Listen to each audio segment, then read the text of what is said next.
Class में हम लोग शुरू करते हैं प्रोजेक्टाइल मोशन। ठीक है, वेक्टर का जितना भी जो लॉज है सब तो हम लोग पढ़ चुके हैं और ये सब यूज होगा।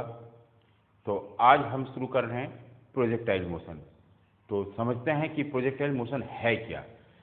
देखो, अगर किसी भी ऑब्जेक्ट को हम थ्रो करते हैं इस तरह, तो उसका एक पाथ बनता है। इसमें दो फोर्सेस काम करता है, एक हम जो फोर्स से उसको फेंके हैं वो फोर्स, तथा और एक फोर्स क्या है, ग्रेविटेशनल फोर्स।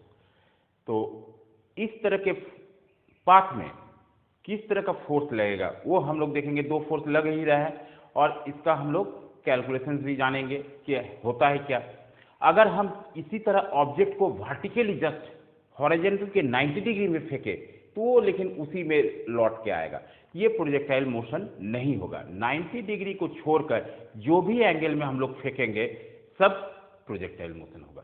हॉरिजॉन्टल से 90 डिग्री या वर्टिकल से 0 डिग्री, इसको छोड़ देंगे, बाकी जितना भी थ्रो करेंगे वो होगा प्रोजेक्टाइल। और इसका पाथ पैराबोलिक होता है। कैसे होता है ये सब हम लोग चर्चा आगे की पढ़ाई में करेंगे। तो शुरू करते हैं प्रोजेक्टाइल मोशन।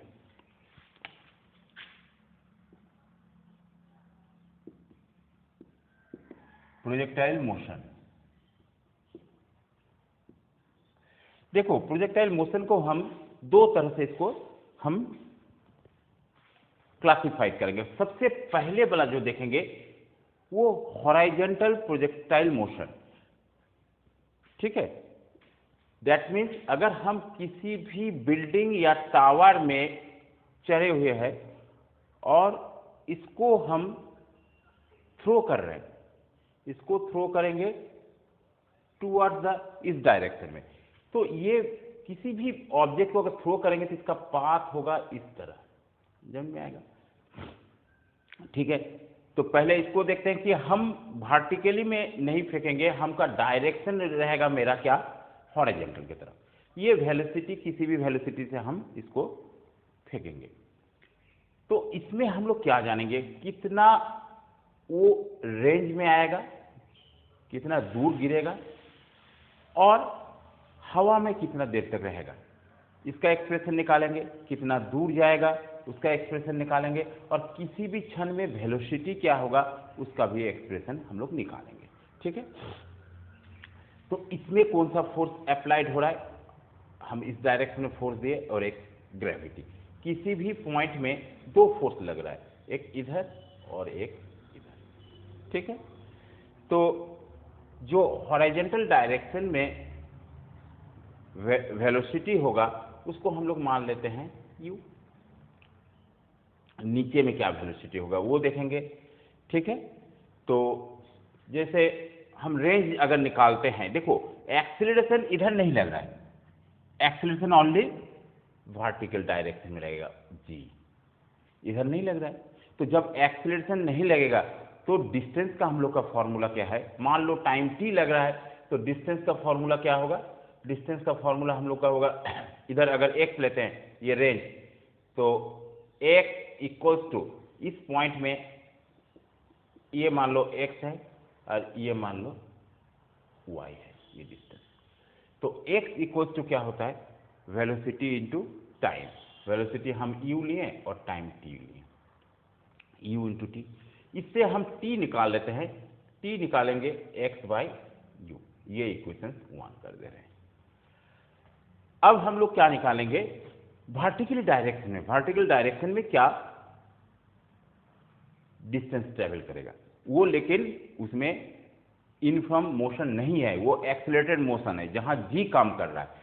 तो इसके लिए हम लोग क्या करेंगे, कौन सा फॉर्मूला यूज करेंगे, हम लोग लॉज ऑफ मोशन के, जो लॉज ऑफ मोशन के लिए इक्वेशंस निकला था वही न्यूटन्स इक्वेशन सब हम लोग अप्लाई करेंगे। तो एक फॉर्मूला हम लोग जानते हैं, h equal to u t plus half g t square.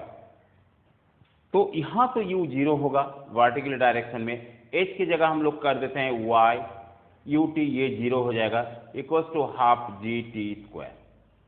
Clear है, यही फॉर्मूला होता है हम लोगों का। अच्छा देखो, ये y t के जगह ये वैल्यू पुट करते हैं तो टी के जगह अगर पुट करते हैं वैल्यू तो 1/g, टी यहाँ क्या है x/u का होल स्क्वायर। तो y इक्वल्स टू हो जाएगा half g x square by u square, ये y इक्वल्स टू आया।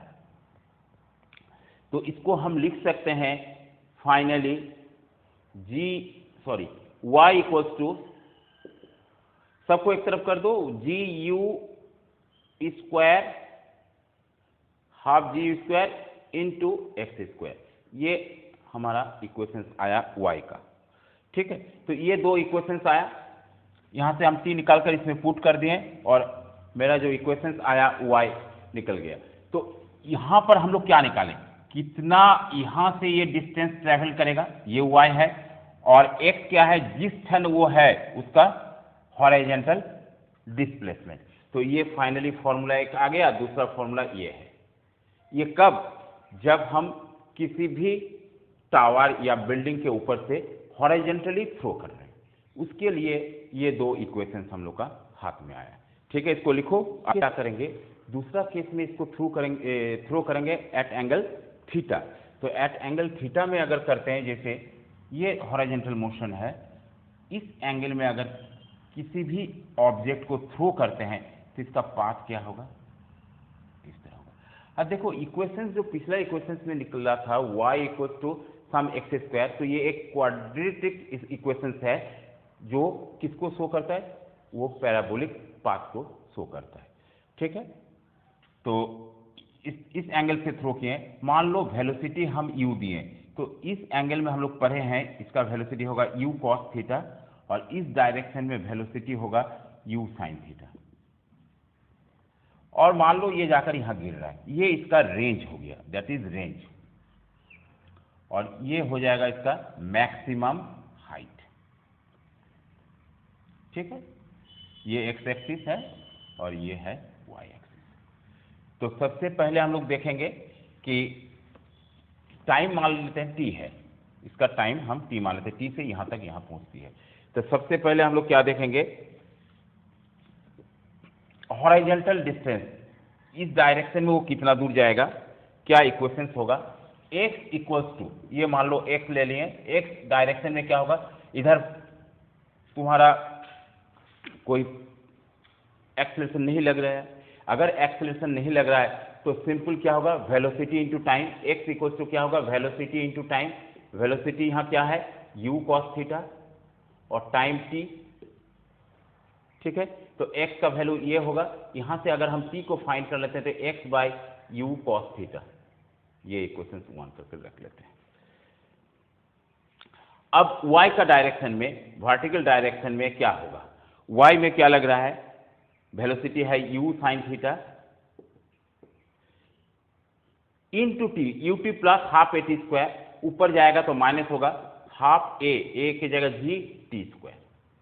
क्लियर है, कौन सा फॉर्मूला यहाँ अप्लाई किए, हम यहाँ अप्लाई किए s equals to u t plus half g t square, ये फॉर्मूला अप्लाई किए लॉज ऑफ मोशन के जो इक्वेशंस है। यहाँ पर u की जगह क्या कर दिए, vertical direction u sine theta, t half, g ऊपर जा रहा है माइनस हो जाएगा हाफ जी टी स्क्वायर। ठीक है, अब इस t का वैल्यू यहां बैठा दो तो क्या हो जाएगा, y equals to u sine theta into t, t की जगह क्या वैल्यू बैठाएंगे, x by u cos theta minus half g x square u square cos square theta. देख लो, अगर नहीं समझ में आए तो पूछो, ये समझ में आना चाहिए। फाइनली y इक्वल्स टू क्या होगा, साइन बाय कॉस टेन होता है, ये u कट गया तो क्या हो जाएगा, एक्स टेन थीटा माइनस यहां क्या होगा, g को ऊपर करते हैं, g by two u square cos square theta into, उसको ब्रैकेट में कर दो एक्स स्क्वायर, ये इक्वेशन आया। देखो ये भी एक क्वाड्रेटिक इक्वेशन है, तो क्वाड्रेटिक इक्वेशंस है, इसीलिए इसका भी पाथ क्या होगा, पैराबोलिक होगा, इसका भी पाथ पैराबोलिक होगा। ये हम लोग का ये इक्वेशन जो निकला, पाथ क्या होगा, पैराबोलिक। क्यों? आगे जाकर जो मैथ का स्टूडेंट है वो समझेगा कि पैराबोलिक क्या होता है, पैराबोलिक पाथ क्या होता है। जैसे ये एक एक्सिस है, यहां से एक ड्रॉ कर दिए, यहां से, ये कभी भी नहीं मिलेगा। इस तरह के पाथ को पैराबोलिक कहते हैं। आगे, हाँ आगे देखो, तो ये पैराबोलिक इक्वेशंस को शो करता है। ठीक है, नेक्स्ट इक्वेशंस में हम लोग जाएंगे।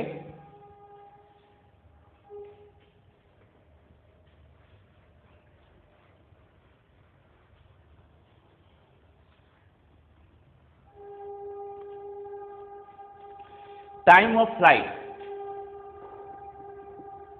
Time of flight that means कितना देर तक कोई भी ऑब्जेक्ट हवा में रह रहा है। तो हम लोग जानते हैं कि मैक्सिमम हाइट तक जाने में जितना समय लगता है और उसको उतरने में ही उतना ही समय लगता है। तो टाइम पहले यहां का निकालेंगे, उसको ट्वाइस कर देंगे और टाइम ऑफ फ्लाइट निकालेंगे। ठीक है, तो टाइम ऑफ फ्लाइट हम फॉर्मूला यूज करेंगे इक्वेशंस ऑफ मोशन में u प्लस at, ये फॉर्मूला इक्वेशंस में करेंगे। तो यहां फाइनल वेलोसिटी, जब ऑब्जेक्ट एकदम टॉप में पहुंच जाएगा, वेलोसिटी हो जाएगा 0। u क्या लिए हैं हम लोग, u लिए है अपवर्ड डायरेक्शन में u sin थीटा, इस डायरेक्शन में u sin थीटा, इस डायरेक्शन में u cos theta, plus a यहां क्या हो जाएगा g, लेकिन g क्या होगा, माइनस में होगा क्योंकि ऊपर जा रहे हैं और टाइम है t। तो यहां से एक इक्वेशंस निकालेंगे टाइम t का, क्या होगा, ये फाइनली आ गया 0 equal to u sin theta minus gt। Time क्या होगा, gt equal to u sin theta, तो t equal to u sin theta by g। ये t का फॉर्मूला हम लोग को निकल गया, जो बाद में ये इक्वेशन 1 करके रख देते हैं, ये बाद में इसका यूज होगा, t का पुट करेंगे। ठीक है, अब मैक्सिमम हाइट कहां तक पहुंचेगा, ये देखो t जो आया कहां तक, यहां तक जाने में, और डबल जाने में क्या होगा, 2 से मल्टीप्लाइड हो जाएगा। यहां हम लिख सकते हैं कि टोटल टाइम जो होगा, टोटल टाइम ये 2 से मल्टीप्लाइड हो जाएगा और 2u sin theta by g, ये टोटल टाइम ऑफ फ्लाइट का इक्वेशन हो गया। नोट कर लो इसको।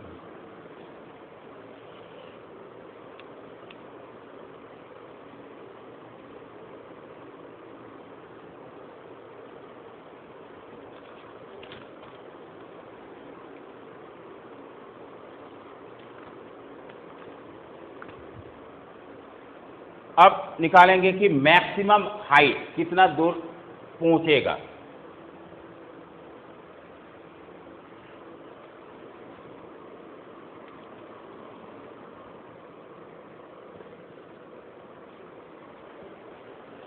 मैक्सिमम हाइट अगर हम लोग h से डिनोट करते हैं तो v square equal to u square plus 2h का फॉर्मूला यूज करेंगे।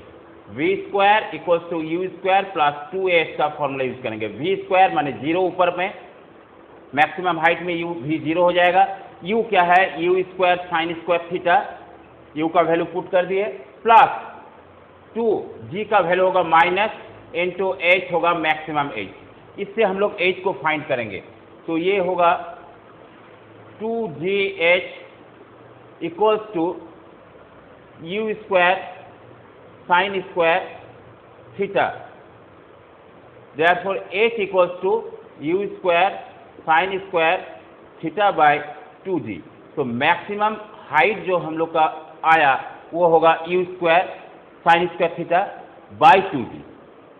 ये मैक्सिमम हाइट दैट इज ये निकल गया। ठीक है, इसको अब मिटाते हैं। फ्लाइट हम लोग निकाल चुके हैं, अब हम लोग निकालेंगे हॉरिजॉन्टल डिस्टेंस, कितना दूर वो पहुंचेगा। यहाँ से अगर हम फेंकते हैं इस डायरेक्शन में एंगल थीटा में, तो कितने टाइम के बाद वो पहुंचेगा, वो टाइम, टोटल टाइम निकल गया, हाँ, टाइम ऑफ फ्लाइट। अब हम लोग डालेंगे कितना दूर पहुंचेगा, मतलब दैट इज रेंज। तो देखो रेंज क्या होगा, रेंज, इधर कोई एक्सेलरेशन नहीं लग रहा है, तो हम जस्ट लिखेंगे velocity into time, velocity into time. Velocity हमारे पास है u cos थीटा, और टाइम जो निकला, क्या टाइम का इक्वेशन निकला, उस टाइम का वैल्यू को हम पुट कर देंगे। टाइम निकला था हम लोग के पास 2u sin theta by g, ये निकला था। r equal to range equals to, अब देखो अगर हम यहाँ को ठीक से एडजस्ट करते हैं तो क्या आएगा, r इक्वल्स टू 2 है, तो हम लिख सकते हैं इसको u square into 2 sine theta into cos theta divided by g, ये आएगा। तो 2 sine a into cos a क्या होता है formula, 2 sine a into cos a sine 2 theta हो जाएगा। ये ट्रिग्नोमेट्री का फॉर्मूला है, u square into sine 2 theta divided by g, ये रेंज का हम लोग का इक्वेशंस आया। अब एक चीज देखो, मैक्सिमम हम कितना डिस्टेंस उसको थ्रो कर सकते हैं, वो किस पर डिपेंड करेगा। मैक्सिमम हम कितना थ्रो कर सकते हैं, देखो अगर वो डिपेंड ना तो u पर करेगा, ये g पर करेगा, वो डिपेंड करेगा किस एंगल में। अगर हम निकालना चाहते हैं, g तो कांस्टेंट है, ये फिक्स है 9.81 फॉर अर्थ, u स्क्वायर, मान लो एक कांस्टेंट स्पीड से ही हम फेंक रहे हैं हर एक बार, तो एंगल को हम कितना देंगे कि हमको मैक्सिमम रेंज आए। तो यहां लिख सकते हैं for maximum range sine 2 theta, maximum कब होगा, जब 2 थीटा का वैल्यू कितना होता है, 90 डिग्री, साइन 91 होता है, तो 2 theta equal 90, therefore theta equals to 90 by 2, 45 degree. If theta is 45 degree, r is maximum. Theta is 45 degree, then r is maximum. उस केस में r क्या हो जाएगा, u square sine 90 degree by g, therefore r equals to u square by sine 90 का value g, तो ये equation final आ जाएगा। ये एक स्पेशल केस है, अगर हम किसी भी ऑब्जेक्ट को हॉरिजॉन्टल के साथ 45 डिग्री में थ्रो करें तो वो मैक्सिमम रेंज पहुंचेगा, ठीक है। यही रीजन है कभी कभी क्रिकेटर जब बैट से हिट करता है, बॉल मैक्सिमम गैलरी को क्रॉस करता है, कभी कभी हाई में चला जाता है और कैच आउट हो जाता है। तो वो एंगल जो हॉरिजॉन्टल के साथ टेक्निक जो है वो 45 डिग्री में बैट के साथ नहीं होता है, हॉरिजॉन्टल के साथ बॉल का कांटेक्ट नहीं होता है 45 डिग्री में, जिसके कारण वो आउट हो जाता है, गैलरी पार नहीं करता है। लेकिन अगर कम एफोर्ट देता है कभी कभी बैट्समैन और टेक्निकली साउंड हो और प्री कैलकुलेट करके वो हॉरिजॉन्टल के साथ 45 डिग्री में भेजने में सक्षम है, तब वो मैक्सिमम रेंज को क्रॉस करेगा, जैसा कि मेरा ये इक्वेशंस आया, ठीक है। ये प्रोजेक्टाइल का इक्वेशंस है, इस पर कुछ न्यूमेरिकल्स लगाएंगे और न्यूमेरिकल्स बनवाएंगे, ठीक है। आज इतना रहने दो, ओके, थैंक यू।